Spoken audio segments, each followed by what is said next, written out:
Andrew White, welcome to Seeking Truth and Justice.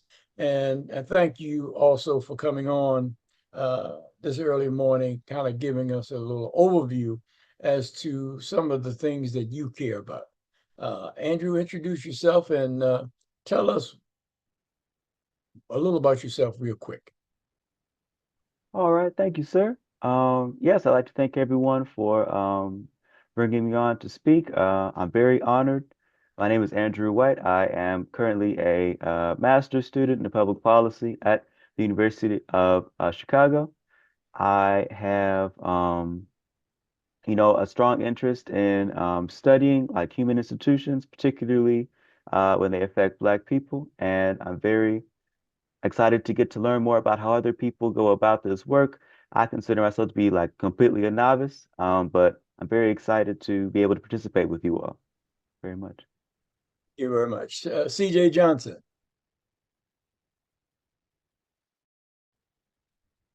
CJ, um, I'm hoping that, do you hear me? I can hear you now. If you're Yes, talking to me. indeed. Okay, I'm back. Look, I froze for a second. So yeah, as for introduction, my name is CJ. I'm most known for being a musician from the DC area, singer, songwriter for the Cortland Experiment Band. But what most people don't see behind the scenes is I have been involved in activism in the community since pretty much my college days. And the USDA struggle specifically, the past few years after I met you, Mr. Lawrence Lucas, and you helped enlighten me to the details of the specifics of that struggle, which is really opened my eyes to a lot of the details of how systematic corruption works and how the government really gets over on not fulfilling its campaign promises to its citizens. And the USDA is a prime example of that, especially in terms of how it affects the Black community specifically and the racial dynamics in the country. So that is in the past few years specifically involved in that part of the struggle. Hello to all, and thank you for the welcome. And hello to all of you again as well. It's a privilege to be on with you all. My name is Pamela Messel. I have 25 years as a firefighter on the front lines, 20 of those years on a hotshot crew, responding to the most dangerous, risky parts of the fire line, doing large scale and small scale burnouts and quite a bit of chainsaw work is a real small little nutshell version of that. I also have a decade and a half working on an ambulance and an ER. So a first responder to the core of who I am.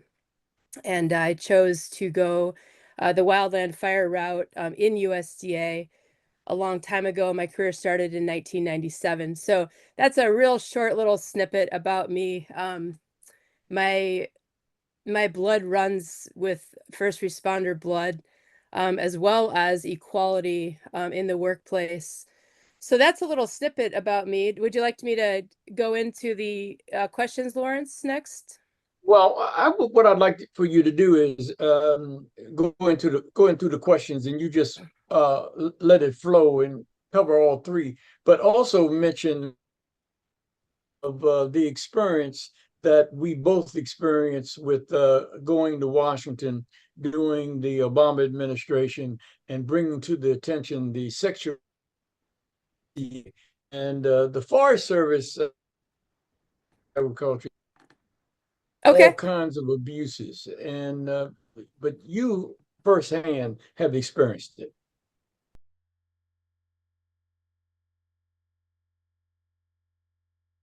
Alluded to it earlier in my introduction, but only been maybe this during this Biden administration, the past 4 years, that I've gotten really involved in the specific struggle of the USDA. And it really highlights an issue that I was bringing up with the Biden administration even before he was elected, that that he would govern like this, and that these types of issues would be a problem where he would pay lip service to certain groups, but not lift a finger to actually follow through on any of that, or even more so, go in the other direction, like picking a Tom Vilsack is a very Joe Biden-esque thing to do in terms of public policy and how he responds to his voter base in terms of his influence to the people versus his influence to the giant corporations that line his pockets and his donors and things like that.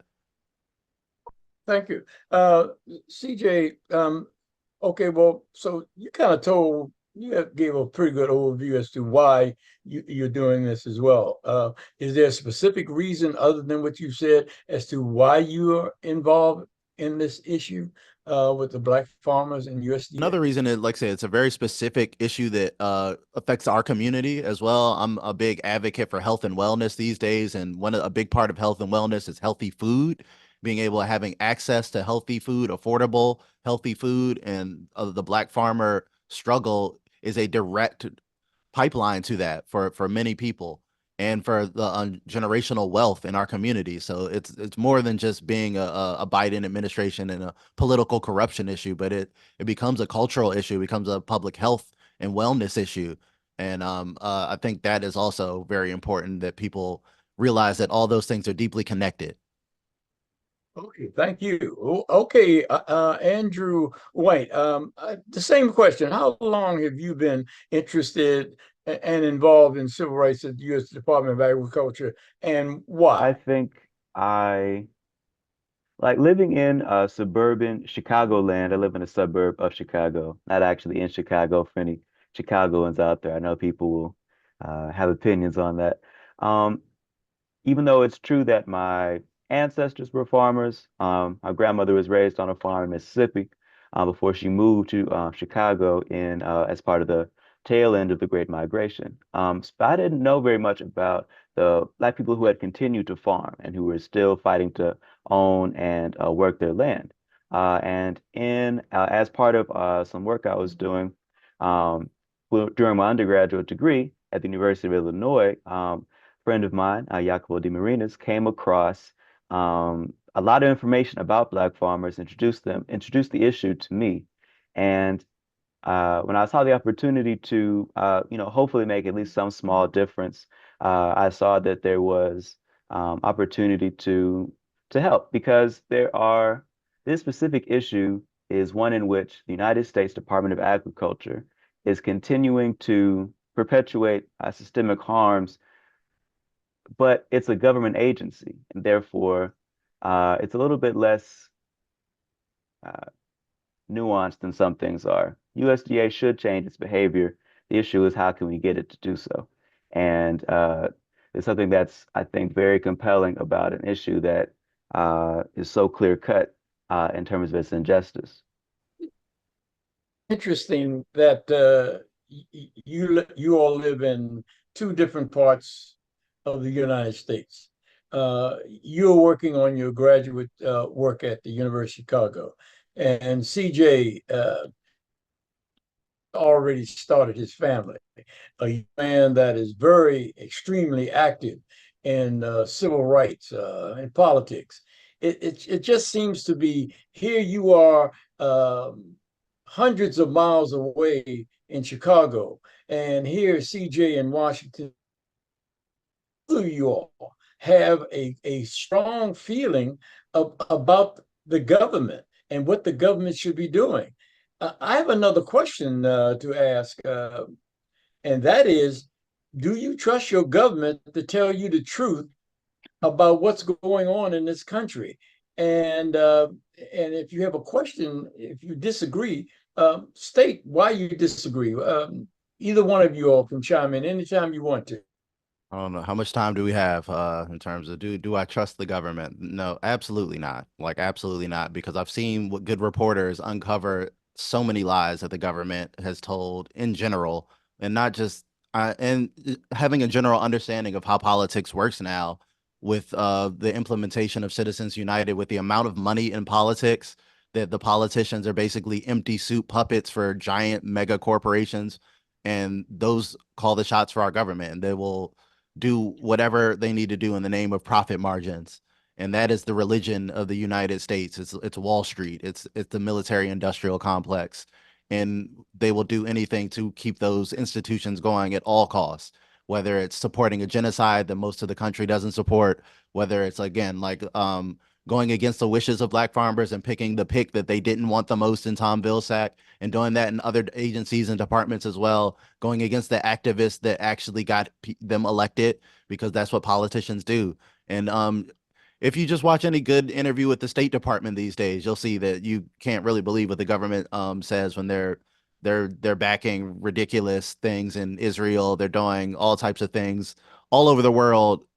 There's enough evidence to say that the government is not always going to be truthful. Not that there aren't good people working hard to try to do good work in the government, but as a whole, you can't take anything that comes at face value without doing some really, really good reporting. And that's becoming harder and harder with social media and the amount of misinformation and AI and things that are going around these days. So it really does take some media literacy to be able to sort through the different stories and to figure out what's going on nowadays, because the amount of propaganda that is out on both sides, on all sides, is really, really getting concerning. I have the same question for you, Andrew, out there in Chicago. Do you trust the government to tell you the truth?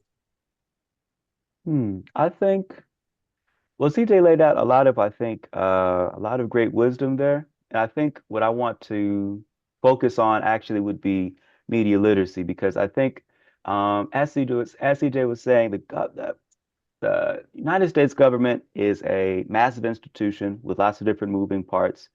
And there are a lot of things the United States government is doing that honestly, I think in the past it's 1000% true, unfortunately, that the United States government has hidden information from its domestic population and from abroad, including including referencing a number of different tragedies affecting Black people, other people of color, poor people, and that's just the reality. And I think to an extent, the United States government does still engage in this behavior, but I think there have been a lot of strides made in terms of transparency and holding politicians accountable. But at the same time, it's true that sometimes politicians will say things that are demonstrably untrue and have received the backing of a party, received the backing of a department, even as there are other people in the government who may say, who may acknowledge the truth. For example, there's been this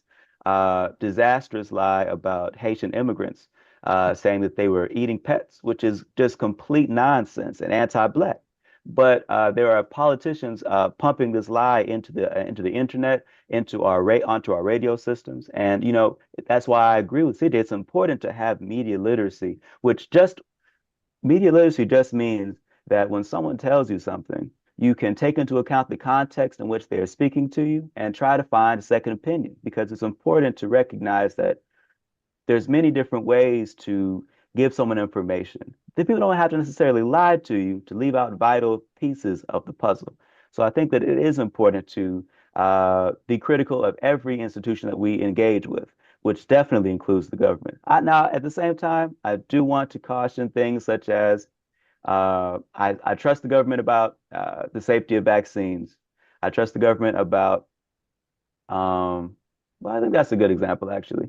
I think that sometimes distrust in the government can be created by other institutions, oftentimes themselves governmental, that can make us feel as if we need to avoid any information coming from a state representative, which I don't necessarily agree with. But I think that we should, CJ said, have a critical eye to all information that we receive and be mindful of the context in which it is being given to us. Give me your closing remarks, please. Pamela, you. Thank you, and thank you to all for your voice. I think my closing remarks are that we're a team and we're not going to stay silent about justice, and we're going to speak the truth together. And I'm not going to stay silent until it's completely changed and there is equality across the board. And whatever that takes, I'm committed to pursuing more civil rights, the laws of the land. And I ask Andrew? everyone in the nation to be on board with that. Andrew? Well, I'd like to thank everyone again for having me on. I've learned a lot of stuff, and I'm very impressed with the work everyone has done. I would like to say that I know that there's a lot more that I need to learn, and that I do want to do the best that I can to speak truth to power, to be honest, and also to be humble. So, I am very grateful for the opportunity to have learned more about the issues facing Black people, women, and other Native Americans at the USDA. And I'm optimistic about the future. I think if there's anything I've seen here today, it's that there's a lot of people working to make things better, and I believe that it's possible. Thank you all very much. CJ, look like you're gonna have the last word. All right. Well, yeah, thanks everybody for having me. Everyone else basically summed up everything very, very well. Like I said, thank everybody for their time this morning. And yeah, the final thoughts is we just have to keep fighting and keep organizing. And I believe one of the biggest problems with our government currently is a profound lack of imagination and a lack of ability to imagine a better world or imagine better systems that will work better. And I think that's what we need to do, is to inspire some more imagination and more hope in people that things can actually get better. And if you inspire that hope, you can get that energy and that spark to get people to fight. So I think that's the key.